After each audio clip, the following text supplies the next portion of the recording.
لكن انا بالنسبه لي فكره الطلاق فكره صعبه جدا.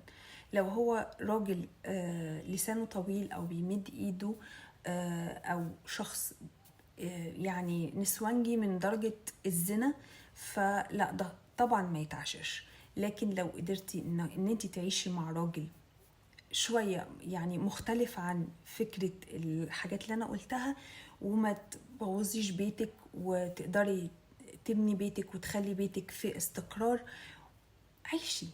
يعني فيش طلاق. ليه الطلاق؟ ليه الكلمة بقت سهلة؟ تمام. والله أنا بالنسبة لي إن ما شفتش تقدم في حياة حد. مش بحبطكم، بس انتوا لازم تبقوا عارفين أرض الواقع صعبة. الواقع صعب. الأفلام والمسلسلات هنا، لكن الواقع صعب. وفي ناس بتنجح، بس لو انتي عندك الاستعداد حربي.